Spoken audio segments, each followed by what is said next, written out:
بھی سامنے رکھا تو انہوں نے ایک معتدل مسلک اختیار فرمایا، اور وہ طبقہ جو جمعیت علماء ہند کی ایک کثیر تعداد، جس میں علماء دیوبند، بلکہ مولانا حسین احمد مدنی رحمۃ اللہ علیہ کے بڑے صاحبزادے مولانا اسد مدنی، اور مفتی اعظم پاکستان مفتی رفیع عثمانی، مفتی تقی عثمانی، مفتی نظام الدین شامزی، یہ بڑے محقق علماء شامل ہیں، وہ اس نتیجے پر پہنچے، انہوں نے ایک معتدل قول یہ اختیار فرمایا کہ جو چیز ٹی وی سے باہر دیکھنا جائز ہے وہ ٹی وی کے اندر دیکھنا بھی جائز ہے، اور جو چیز ٹی وی سے باہر دیکھنا ناجائز ہے وہ ٹی وی کے اندر دیکھنا بھی ناجائز ہے۔ چنانچہ اگر ٹی وی سے باہر درس قرآن سننا جائز ہے تو ٹی وی پر بھی درس قرآن سننا جائز، اور ٹی وی سے باہر ناچ گانا دیکھنا ناجائز ہے تو ٹی وی پر بھی گانا دیکھنا ناجائز ہے۔ چنانچہ انہوں نے یہ کہا کہ آج کے اس دور میں اشاعت دین اور دفاع اسلام کے لیے ٹی وی جیسا میڈیا جو بہت مضبوط میڈیا ہے کہ جس سے دشمنان اسلام اور جو باطل قوتیں شب و روز اسلام پر حملہ آور ہوتی ہیں، تو علماء دین کو چاہیے اس کو اشاعت دین اور دفاع اسلام کے ذریعے کے طور پر استعمال کریں۔ اس میں کوئی شرعی قباحت نہیں ہے، بلکہ یہ وقت کی ضرورت ہے، اس کو اختیار کرنا چاہیے۔ لہٰذا میں اسی معتدل قول کو لے کر اشاعت دین کے لیے اس پروگرام کے اندر آتا ہوں، اور یہی مقصود ہے، اس کے علاوہ اور کوئی تفریح مقصود نہیں ہے۔ جی ماشاءاللہ، امید ہے کہ بہت سے لوگوں کا ابہام اس سے دور ہو گیا۔ حضرت بریک پہ جانا ہے، اس سے پہلے ایک کال لیتے ہیں، سمینہ ہیں کنیٹیکٹ سے۔ جی السلام علیکم۔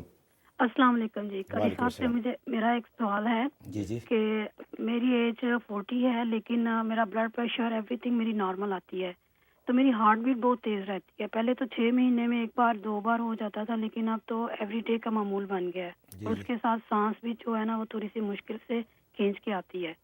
دوسرا میرا ایک خواب ہے، 2 دن پہلے میں نے سورہ رحمان سننا شروع کیا ہے، تو پہلے دن جب میں نے سورہ رحمان سن کے میں سوئی ہوں تو میں نے خواب میں دیکھا ہے کہ ایک کتا بھاگتا ہوا آیا ہے اور اس نے میرے اوپر جمپ لگا دیا ہے، تو میری نیند کھل جاتی ہے، تو میں کہتی ہوں یہ تو میں سو رہی تھی، تو پھر میں ریلیکس ہو جاتی ہوں اور پھر سو جاتی ہوں۔ تو بس یہ میرے 2 سوال ہیں، پلیز مجھے ان کا جی بہت بہت شکریہ آپ کا۔ جی جی بہت حضرت۔ شکریہ جی۔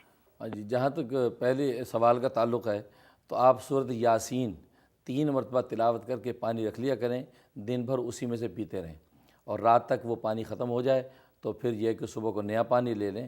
اس طریقے سے آپ نے 80 دن پانی پینا ہے، انشاءاللہ آپ کی بلڈ پریشر کی تکلیف جو ہے ٹھیک ہو جائے گی۔ دوسرا جو خواب دیکھا ہے، ظاہر ہے کہ کتے نے حملہ کیا ہے تو یہ دشمن ہے جو آپ کو نقصان پہنچانا چاہتا ہے، تو حسب توفیق آپ صدقہ نکال دیں، انشاءاللہ آپ کی حفاظت ہوگی۔ اچھا حضرت، ایک بریک پہ جاتے ہیں، مختصر سی بریک، اور بریک پہ جانے سے پہلے ہمارے جو دوسرے اسپانسر ہیں پیور حلال وائٹامن بنانے والے ریکس فارمیسی، ان کا میں بہت شکریہ ادا کرتا ہوں، اور آپ سے بھی درخواست ہے کہ وائٹامن استعمال کرنا ہماری سب کی ضرورت ہے، استعمال بھی کرنا چاہیے، لیکن اگر یہ تحقیق کر لیں تھوڑی سی، اگر حلال وائٹامن ہو تو سونے پہ سہاگا ہے، تو اس کے لیے purehalalvitamin.com پہ جائیں اور ان سے وائٹامن حاصل کریں۔ حاضر ہوتے ہیں ایک مختصر سے وقفے کے بعد، انشاءاللہ۔ Let's go to break and we'll come back.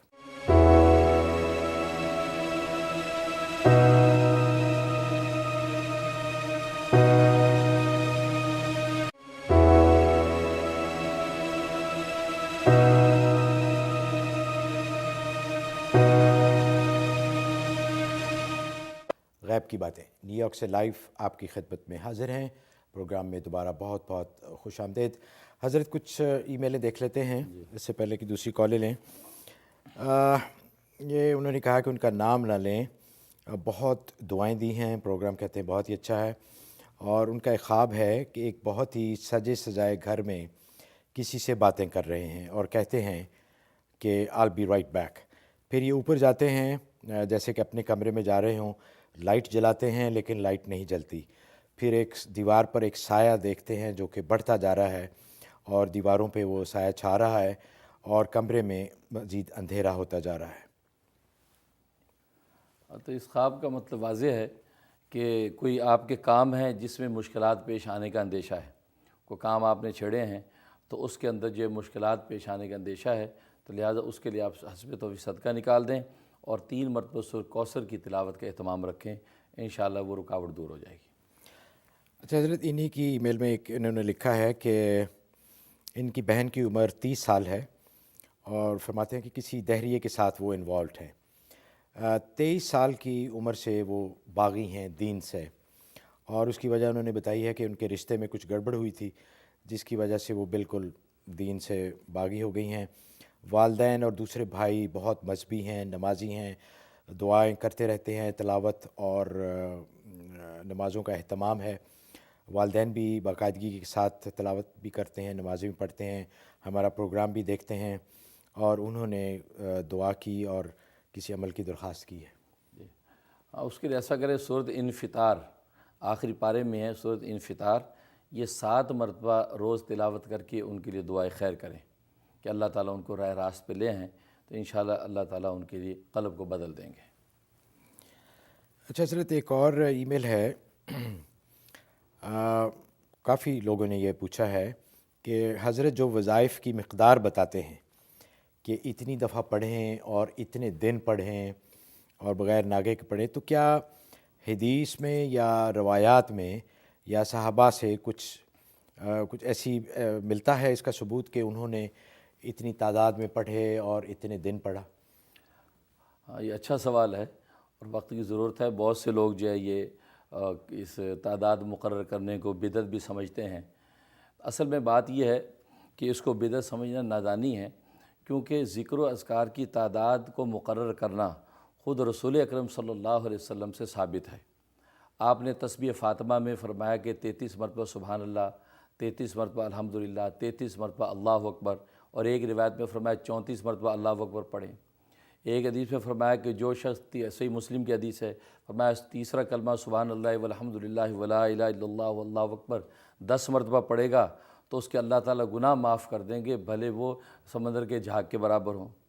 ایک میں فرمایا کہ جو ہے لا الہ الا اللہ 100 مرتبہ جمعے کے دن عصر کے بعد پڑھے گا، کل روز قیامت میں 14ویں کے چاند کی طرح اس کا چہرہ چمکے گا، تو وغیرہ وغیرہ۔ ایسی بے شمار مثالیں آپ کو ملیں گی کہ نبی پاک صلی اللہ علیہ وسلم نے مختلف اذکار کی مختلف تعدادیں مقرر فرمائیں اور ان کو ذکر کیا۔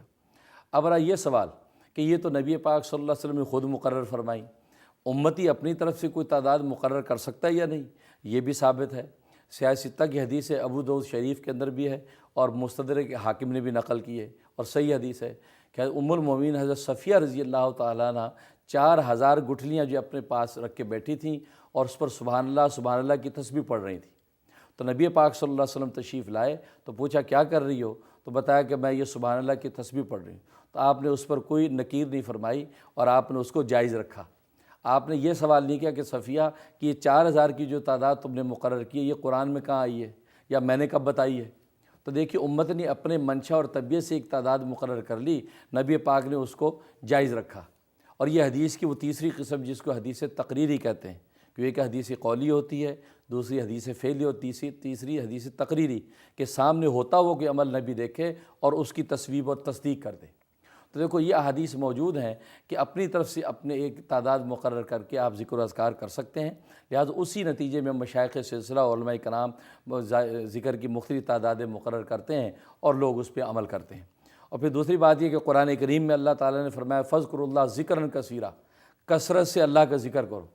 کثرت کی کوئی تعداد متعین نہیں فرمائی، کوئی جتنا بھی کر لے، کوئی 100 دفعہ پڑھ لے، 200 دفعہ پڑھ لے، کیونکہ کثرت جو ہے 10 اور 10 سے زیادہ جو ہے جمع کثیر کہلاتی ہے، جو جتنا پڑھ لے تو وہ سب کثرت کے اندر شامل ہو جائے گا۔ لہٰذا اس کو بدعت کہنا اور یہ کہنا کہ جی اس نے نہیں کیا، اس کے نظائر احادیث میں موجود ہیں اور یہ جائز ہے، کر سکتے ہیں۔ حضرت ایک کال ہے، مسز مظہر ہیں ڈیلس سے۔ جی السلام علیکم۔ السلام علیکم۔ وعلیکم میرا السلام۔ مولانا صاحب سے سوال ہے کہ میری بیٹی ہے 5 سال کی، جی جی اس کا بھی میں نے آئی ٹیسٹ کروایا ہے تو اس کی سیدھی آنکھ جو ہے وہ -8 نکلی ہے، یعنی وہ تقریباً اس آنکھ سے بالکل دیکھ ہی نہیں سکتی ہے۔ اوہو۔ تو ڈاکٹروں نے کہا ہے کہ وہ اس کو روک سکتے ہیں مگر اب اس کو صحیح نہیں کیا جا سکتا۔ تو مولانا صاحب کوئی ایسی دعا بتا دیں جس سے اس کی آنکھ میں کوئی بہتری آ جائے اور کچھ حالات بہتر ہو جائیں اس کی آنکھ کے۔ جی انشاءاللہ۔ جی اس کے لیے آپ ایسا کریں، سورۃ النبا آخری پارے کی جو ہے بڑی پہلی سورت، سورۃ النبا، یہ 3 مرتبہ عرق گلاب پر دم کرنا ہے۔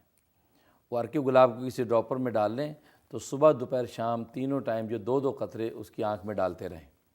اور اس کے علاوہ یا نورو 11 دفعہ پڑھ کے وقفے سے اس کی آنکھ پہ پھونکتے رہیں۔ تو یہ آپ نے 120 دن کی نیت سے شروع کرنا ہے، انشاءاللہ اس کی آنکھ کی بینائی ٹھیک ہو جائے گی اور درست ہو جائے گی، بہت مجرب ہے۔ اچھا حضرت، ایک اور ای میل لیتے ہیں اس سے پہلے کہ کوئی دوسری کال لیں۔ انہوں نے کہا ہے کہ نام نہ لیں، خواب انہوں نے دیکھا ہے لکھا ہے کہ صبح 6:30 اور 10:30 کے درمیان یہ خواب ان کو آیا۔ فجر اور چاشت پڑھنے کے بعد یہ دوبارہ سوئیں جب تو ان کو یہ خواب آیا۔ انہوں نے عمرے کا ارادہ کیا ہوا اور کہہ رہی ہیں کہ ایک دن پہلے ان کا 24 سالہ بیٹا ان کے پاس آیا اور بتایا کہ وہ کسی یوتھ آرگنائزیشن کے ذریعے عمرے پہ جا رہا ہے۔ تو ان کو حیرت بھی ہوئی، تھوڑی سی پریشانی بھی ہوئی، لیکن کیونکہ ان کا اپنا ارادہ تھا جانے کا، اور بہرحال انہوں نے اس کو مبارک دی، اور اس کے بعد یہ اسی بارے میں سوچتے ہوئے سو گئیں عمرے کے بارے میں۔ تو انہوں نے دیکھا کہ خواب میں کہ ان کے بازو کے اوپر اچانک ایک کرکٹ بال کے برابر پھوڑے کی طرح ایک ابھار ہوا ہے، اور پھر کندھے کی طرف سے چھاتی کی طرف سرخ رنگ کا کوئی سٹف جو مواد ہے وہ بہہ رہا ہے۔ یہ کافی پریشان ہیں، عمرے پہ جانا ہے، اور یہ خواب میں بھی یہ سوچتی ہیں کہ انہیں جلدی ٹھیک ہونا ہے اور عمرے پہ جانا ہے۔ تو اب یہ تھوڑے سی خوفزدہ ہیں کہ یہ خواب کیوں انہیں، اور جی، خواب برا نہیں، خواب اچھا ہے۔ اس میں ایک تو یہ ہے کہ آپ کے سفر کے لیے مالی جو ہے کچھ اسباب مہیا ہو جائیں گے، مالی نفع ہوگا، اور دوسرا یہ کہ یہ جو سفر آپ کرنا چاہتی ہیں تو یہ سفر آپ کی توبہ کی قبولیت کا باعث بنے گا اور آپ کی جو ہے روحانی طور پہ ترقی کا ذریعہ ہوگا۔ تو یہ مبارک اشارہ ہے اور مالی خوشحالی کا بھی آپ کو انشاءاللہ یہ بشارت ہے۔ اچھا حضرت، وقت ہوا ایک اور بریک کا، تو ناظرین ایک چھوٹا سا وقفہ لیتے ہیں۔ وقفے سے پہلے پھر دوبارہ UBL کلک اینڈ ریمٹ اور ریکس فارمیسی پیور حلال وائٹمن بنانے والوں کا میں شکریہ ادا کرتا ہوں، اور آپ سے بھی درخواست ہے کہ اگر آپ اس پروگرام میں بطور سپانسر آنا چاہیں تو آپ ہمیں ای میل کر سکتے ہیں، ہمیں کال کر سکتے ہیں۔ حاضر ہوتے ہیں ایک چھوٹی سی بریک کے بعد۔